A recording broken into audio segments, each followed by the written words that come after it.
matur suwun wis ngancani aku selama iki,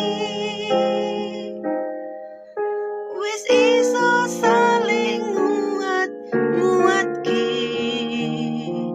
godho wong liya sing ra seneng hubungan iki berlanjut. Tatak lakune ning jaba bang tertenan angine, saya dewasa ra ngenteni badai terang, nanging sinau nari neng tengah udan.